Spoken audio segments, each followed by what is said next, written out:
everybody. Happy Monday. Oh, we're off to a good start with a live stream. Today's a bit of a crazy day, but I wanted to get a live stream up, and I felt we haven't done one in a while. There are some very good stories today, and I didn't think that the Matrix trailer warranted a breakdown. Usually I would have been like, oh, I'm sorry, I got to break down this Matrix trailer, but I felt like, I thought the reaction covered it. I didn't think there was, too much to deep dive into there. I have to say, I find the discovery of Matrix heads quite interesting to me. There are a number of Matrix fans who are like, oh, I love the philosophy. And I'm like, really?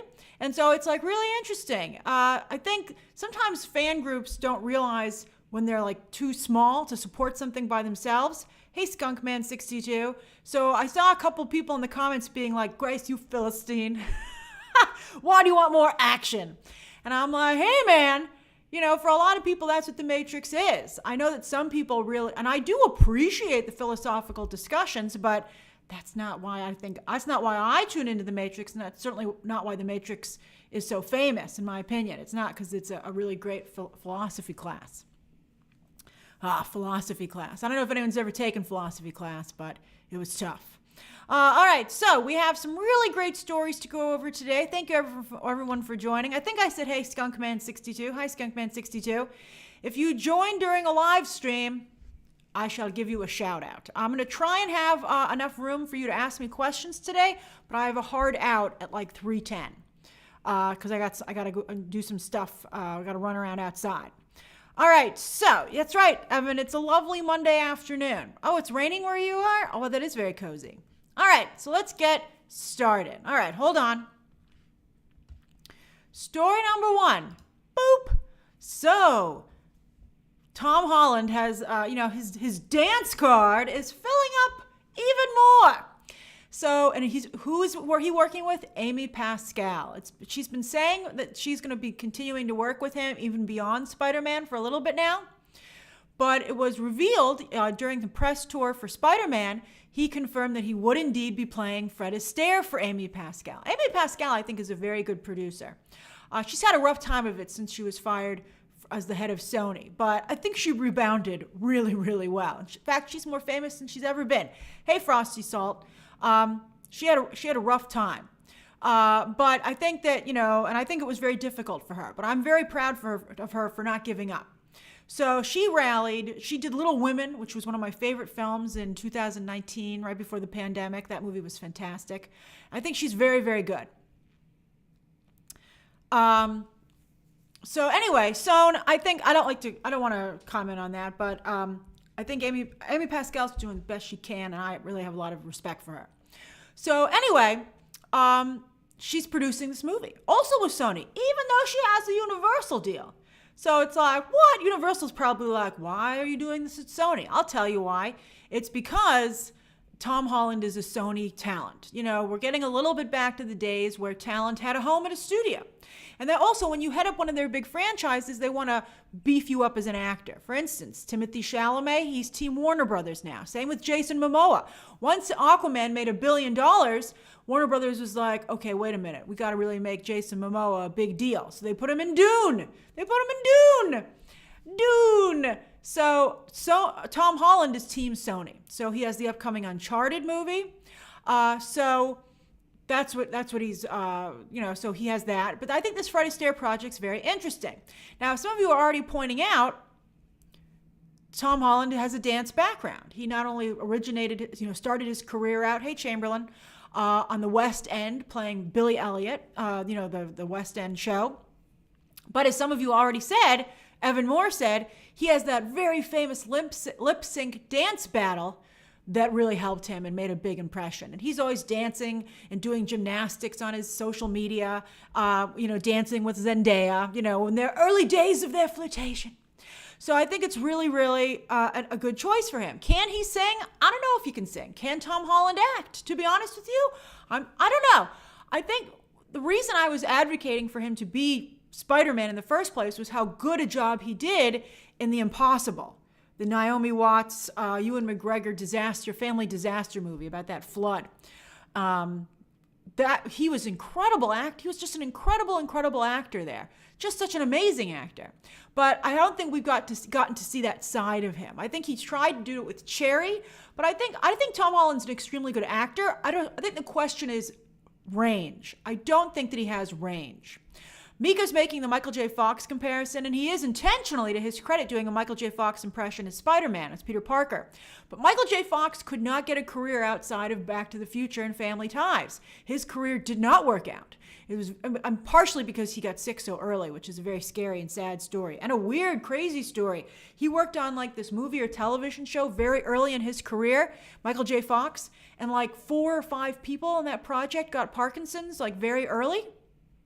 That's really scary. I'm sure there must have been some environmental element there. So that's actually quite tragic. But I think that I feel very strongly that Tom Holland should be following in the footsteps of Tom Hanks. I think Tom Holland really wants to be like this actor. I think he wants to be like a Robert Pattinson. He's not a Robert Pattinson. He's not a Leonardo DiCaprio. He's not a Joaquin Phoenix. Oh, that's right. Michael J. Fox was in Teen Wolf. Michael J. Fox was like the stuff, like for a really good chunk of time. And he's incredibly talented. But I think that Tom Holland is not an actor's actor. I think that he's not Timothy Chalamet, although I think that's, Timothy Chalamet, I think has maybe potentially some commercial qualities because I thought he was so good in Dune. But I think that Tom Hanks is like a really good blueprint for the kind of roles that Tom Holland should be looking for. A really fantastic everyman. Now back to Fred Astaire. I'm curious to see what they do in terms of the dancing. Now, of course, Ginger Rogers, as some of you have already mentioned, was his very famous dance partner. So that's going to be crucial casting. I'll be very curious to see who they cast there. Ginger Rogers doesn't get enough credit. If you watch a lot of classic films, she actually was a very strong comedian and made a lot of movies by herself. She's fantastic. I think she dated Jimmy Stewart for a while there. She's really great. I'm a big Ginger Rogers fan. And Fred Astaire also has this really famous dance that I bet they do in the movie called the Firecracker Dance for Holiday Inn, where it's a tap dance routine with firecrackers. You know, like you throw them on the ground and they snap, crackle, and pop. It's fantastic. So if Tom Holland can pull off these dance numbers, and people will be watching him very closely. And I mean, if you see the dancers in West Side Story, you will see what a dancer on screen is supposed to look like. The movements are just so sharp and precise. The precision is incredible, the professionalism. So the question is Tom Holland a good dancer, or is he a professional dancer? That is, I think, the big question. He, of course, was Billy Elliot, but that's a child actor. Is Tom Holland as good a dancer as the people in West Side Story? And because like Ansel Elgort did a fine job, but when Ansel Elgort danced next to Mike Faist, you were like, wow, one of you was a professional dancer, and one of you was not. Jeffrey, they can't use a stunt double because the whole purpose of Tom Holland doing this is to get, I think, award nominations and maybe even a win for doing the dance routines himself. He could take a lot of time to practice the dance routines. I think Tom Holland is a very strong professional, but I think it cannot be undersold how important it is that he just really do an amazing job with these dance numbers. And that he can't just, the lip sync battle was fantastic in terms of his bravado. But I think if you go back and look at that, how sharp were the moves? But I mean, that was thrown together at the last minute. It's still very exciting. Everybody else right now is doing singing. For Tom Holland to go and say, I'm going to do dancing, I think is really cool. So I'm excited about it. I think it's really good. He was pretty good in Chaos Walking, to be honest with you. I thought that movie wasn't bad. I like Tom Holland a lot. I think a lot of times actors just need to get out of their own way. I think a lot of times actors have this idea of the actor they'd like to be instead of the actor who they actually are. But I do think, this is funny. This reminds me a little bit of Jimmy Cagney playing George M. Cohan. Yankee Doodle Dandy, the famous Broadway songwriter. So it's a very interesting person to do a movie about, Fred Astaire. And so I'll be curious, what's the drama with Fred Astaire? I just think it's interesting. Channing Tatum, you're right, is an excellent dancer. But Channing Tatum, he's having a rough patch too. Hey, Olaratimi 8, welcome. So I'm curious to see how it works out. But he kind of looks like that. He's going to look great in his tux and top hat. I will say that. All right, so that's the first story of the day. How many of you are, this did very well, this story, when it broke, but it might have just been Tom Holland stans. Tom Holland stans are some of the most faithful and also aggressive. They're like right up there with Christopher Nolan fans. But the question is, will they pay to go see a movie? Right now, they're not. Tom Holland stans didn't go to see Chaos Walking. They didn't watch Cherry. They just go and bully everybody on the internet who doesn't give them a good review. But the question is, will they go and see these movies in theaters? I think I need to know who's directing. I need to know all that stuff, This stuff's... And I do agree, Brett. That's a great point, Brett. I think Amy Pascal's not going to let him falter. I think Amy Pascal will put together a really good package. I really like Amy Pascal. I mean, after she did Little Women, I think she can do anything, quite frankly. All right, very happy for her. All right, now as Amy Pascal navigated a really rough patch, and now Patty Jenkins, boop, finds herself having to don't say John M. Chu. Now Patty Jenkins is navigating a rough patch in her own career. This is interesting. So I was just talking about how Tom Holland should follow in the footsteps of Tom Hanks, and Robert Pattinson is trying to be the new Leonardo DiCaprio, and Timothée Chalamet now wants to be the new Johnny Depp, right? I think that Gal Gadot has been trying very hard to be the new Angelina Jolie, just like she's going to, Angelina Jolie was Maleficent. Here comes Gal Gadot as the Snow White evil queen. Angelina Jolie was going to be the bride of Frankenstein. Gal Gadot almost took that away from her until Angelina Jolie talked Universal into taking it back. And then it never got made. Angelina Jolie decided to be blonde Wonder Woman in Eternals. So it's funny, other actors are like, hey, whatever, follow in my footsteps. But Angelina Jolie's like, get out of here. And it's interesting because this Cleopatra movie that Gal Gadot is making, Angelina Jolie was supposed to be Cleopatra for a while there. And in fact, it's Amy Pascal's emails about Angelina Jolie that leaked. That is one of the reasons, one of the main reasons that she was fired from Sony, at least, fired from being the head of the studio and got a production deal, which she has really done amazing stuff with. So Hollywood's a small town, and it's interesting to see these things evolve. So now Patty Jenkins is making this Cleopatra movie for Paramount. And it's interesting. I heard that, I think it was reported some other places, that Patty Jenkins went to Paramount because she was upset that Warner Brothers put Wonder Woman 1984 on HBO Max. So she was like, I'm going to go to another studio, and she did it kind of quietly, but she did go to another studio because they guaranteed her a theatrical release. So she's like, me and Gal are going to Paramount. So now she's off. She's not directing. I got to tell you, out of all the movies that Patty Jenkins has coming up, Rogue Squadron, Wonder Woman 3, and Cleopatra, I would have thought she would have stuck as a director on Cleopatra. I thought she wouldn't have bailed on that. I thought she would have stuck. I think if there's anything that she would be relegated to producer on, I thought for sure it would be Wonder Woman 3. And I thought Rogue Squadron, as many people have thought, was just done. But maybe Patty Jenkins has decided she really wants to save Rogue Squadron. I mean, I think it would be embarrassing for that never to happen, especially after that wonderful presentation that she did at Disney Plus, Disney Investor Day last year, where she, had the fighter helmet on and she was on the tarmac and she said, my father was a fighter pilot and I want to really show what happens when you're in the sky and when you're also down on the ground. And everybody was like, wow, she's got the personal hook too. She's got, of course she has to direct this. This is going to be fantastic. And then Wonder Woman 1984 came out, and I told you I heard that Kathleen Kennedy did not care for that movie too much. I don't know. I thought Wonder Woman 1984 wasn't that bad. I don't think Patty Jenkins needs to be exiled from Hollywood over that movie. I mean, I think the biggest mistake, obviously, was that horrible idea to put Chris Pine, Steve Trevor in someone else's body. I mean, I would have told her I would have said that was a bad idea. I knew about that over a year in advance, but I did not see how aggressive people would become against that, and I think that's true. I think there's a hypocrisy. If you did that to a female character, it would have been really bad. But I thought Wonder Woman 1984 had some really awesome stuff in it, and I think some really big swings that I think sometimes worked very well. I will defend it, Liam. I thought it was good. So anyway, I don't think Patty Jenkins needs to go home. So I think that's a little, I know that also she's alienated herself a little bit in the industry. I know that she, by saying, I know how to do it, filmmaking is a team business. And I know that Patty Jenkins rubbed some people the wrong way by being like, oh, now that I'm successful, I'm going to do it myself. I don't need you, and then she like threw her lot in with Jeff Johns, which is obviously a horrible idea.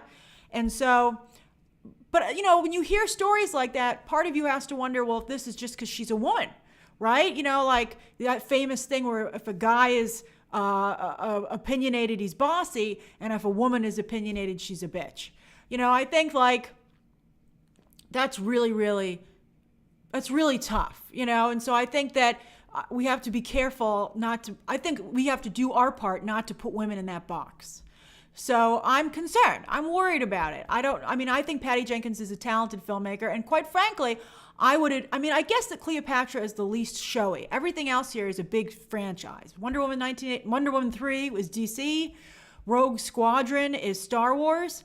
But I obviously feel that Cleopatra is probably the best thing for her sensibilities, to be honest with you, and the type of movie that she's probably interested in making.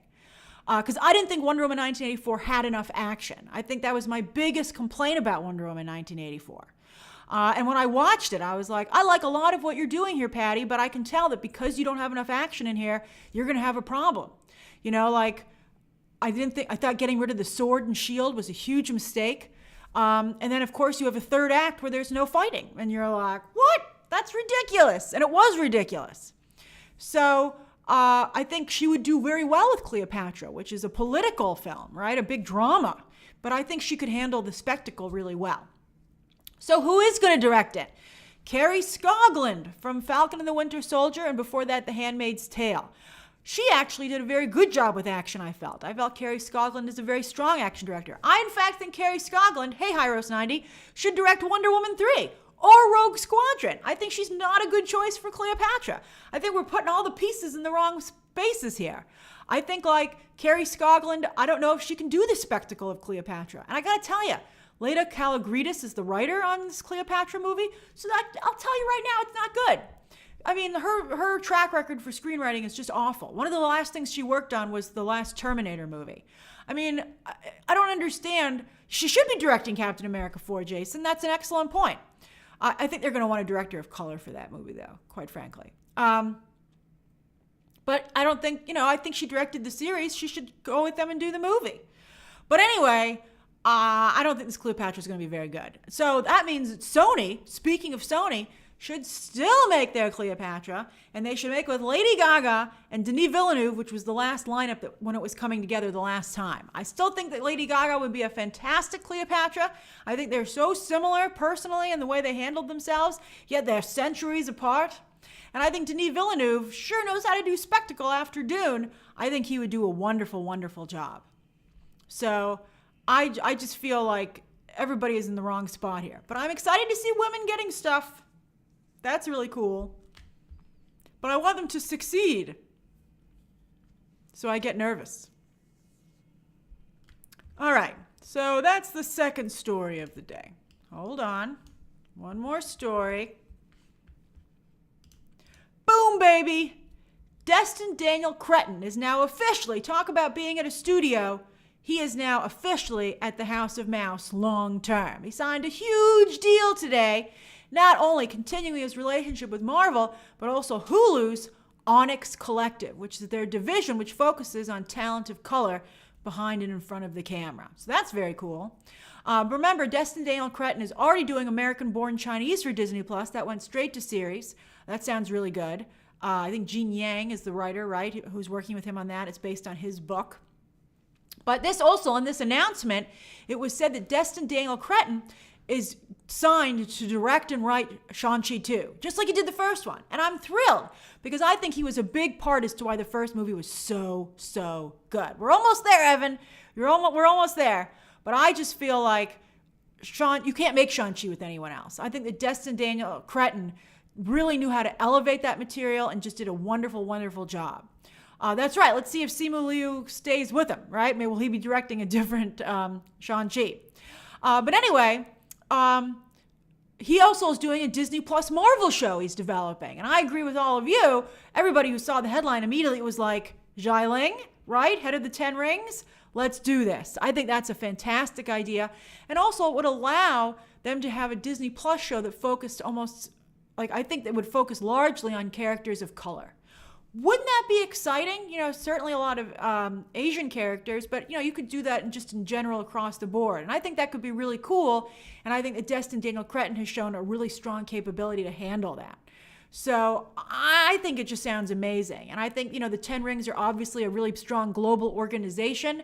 And I would love to have a series like that. That would just make me so freaking happy. I can't believe it. So I'm still happy for him. I got the chance to interview him when Shang-Chi came out. I thought he was so wonderful, such a joy to talk to, so professional, yet also personable. He's a full package. He's like Ryan Coogler. He's like Taika Waititi. This stuff is hard to come by. And so I'm very, very happy for him. Hey, Jack O'Leary. All right, so hey, we're doing a little ahead of time. I got 10 minutes, so I can take questions today. All right.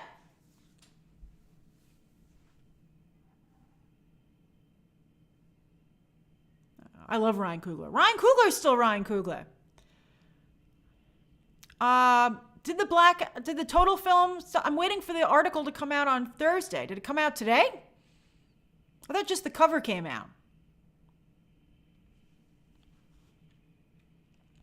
Liam, I don't know when the new Scream trailer is coming out, but I do know that, hey, Mr. A, but I do know that Paramount has started to reach out to press. I haven't seen Spencer yet.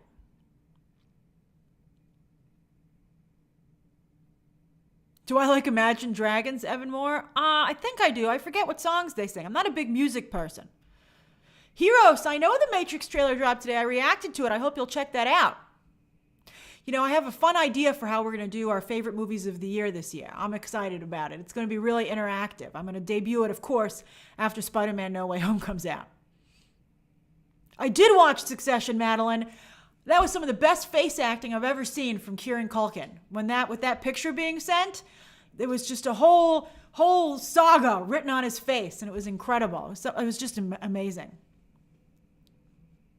M franchise. I'm supposed to go to sleep at 2 o'clock. I'm supposed to go to sleep at 8 p.m. to get 6 hours of sleep to get up at 2 a.m. for the watch-alongs, but I rarely go to sleep when I'm supposed to, I'm afraid. So usually, I'll try and take a nap later in the day. But, I don't know. I'm getting kind of used to it. Like at first I was like, is this going to be my life? And then when I have such a good time with you guys that I'm like, I'm having a great time. So I actually really am looking forward to it. I like it. It's just 1 day a week. I can do it.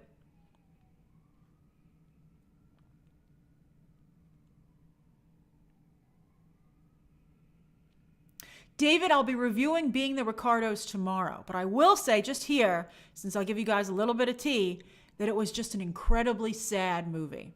I was very depressed. That's one of the reasons I tweeted out that thing about thanking everybody for supporting me when I was annoyed that other people were believing a story now, weeks after I'd reported it.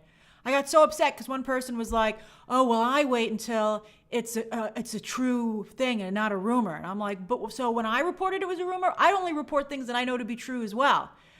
And it was true. And I knew it to be true months before you.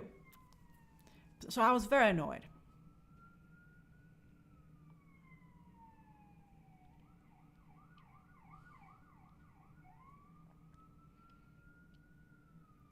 Sammy, hey D Willie. Sammy, I have tons of coverage planned for Spider-Man No Way Home. We'll definitely be talking about what's next for the characters, breaking down all the end credit sequences, ranking the characters in the movie. It's going to be a good time. Thanks, Juan. Yes, I mean, I wrote that because hey Marcel CJR. The reason that I wrote that is that I really try I really feel it's important not to back down and to be in there and in the mix, fighting hard, not to show any weakness. But I was like, I should really say thank you and just let people know how much I love them. I think that I should, in an effort to appear strong, I shouldn't not convey that message, which is why I wrote that. Usually, and some people were like, whoa, why are you being so emotional, Grace? That's unusual for you. But that's why I did it, because I was like, I'm never emotional. I thought it was important to let my guard down just one time. Yes, Carlos, I am going to review Don't Look Up. I'm supposed to be getting a screener any day.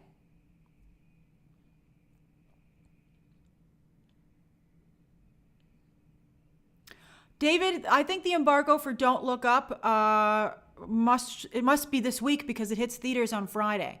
I will also tell you that the Matrix embargo is Tuesday the 21st at 11 a.m. Eastern Standard Time. Jay King says, did Nicole Kidman have a chance at winning Best Actress? No way. I think that she's very good in the movie. It's weird. I've never seen someone do such a good job and such a horrible job at the same time. Her Lucy is one of the worst things I've ever seen. But it's a horrible Fred. It's a horrible Ethel. You know, it's a dramatic movie. I did see the MODOK news. I feel like scooping's getting a little out of control. Like, you know, it's fun to know, like, some things, but, like, I had this thing the other day, and I think, did we talk about it? Like, here's the thing. Like, I like to know cool stuff that's happening, you know? I stay on top of everything because that's part of my job. But, like, I wouldn't have wanted to know about Cap picking up Mjolnir in advance. You know? And there are things like that that I feel like we're getting a little bit too far. Oh, I did mention it. Oh, thanks, Daniel. Michael, I like to have multicolor lights on my tree. My tree, I have a fake tree with pre-lit lights, and it's white lights, and I feel it doesn't have the romanticism of multicolor lights, so I add my own multicolor lights. That's very sweet of you to say, Chamberlain. I really appreciate that. That's so nice of you.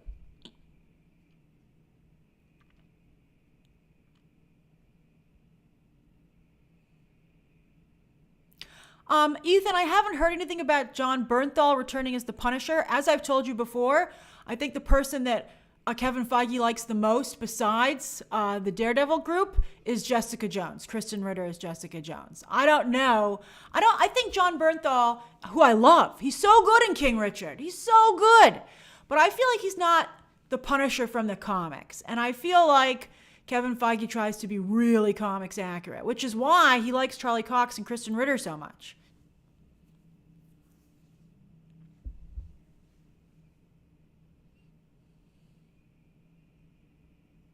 Hey, Fidel, I'm glad you popped in to say hi. Oh, we have 3 minutes left.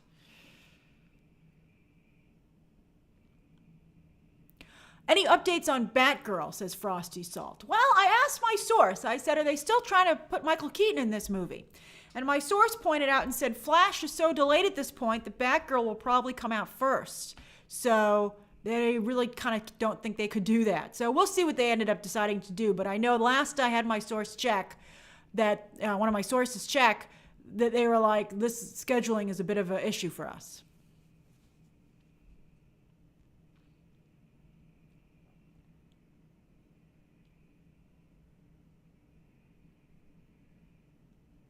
The Mister says, do you think Kingpin will appear in Hawkeye next episode? I sure hope so. I can't believe there's only 3 episodes left of Hawkeye. I feel like we've just gotten started.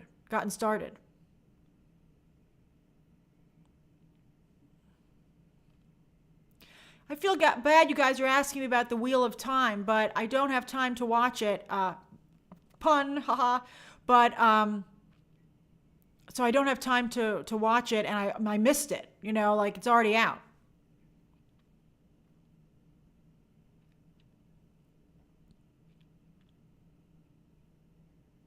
I think the problem with the holiday season, I have to vote for Critics' Choice. I get my ballot tomorrow. I'll tell you who I vote for. I'm very excited.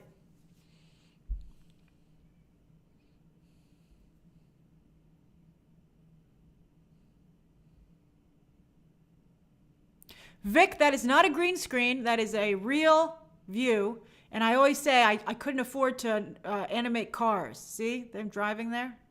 Those are real cars.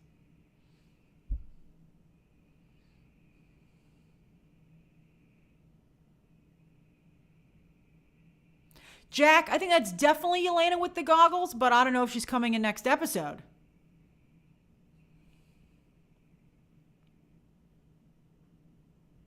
When did he exit The Witcher, Graham? Did that just happen?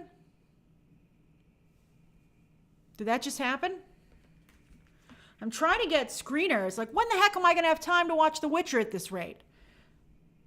I'm like, send me this frickin' stuff.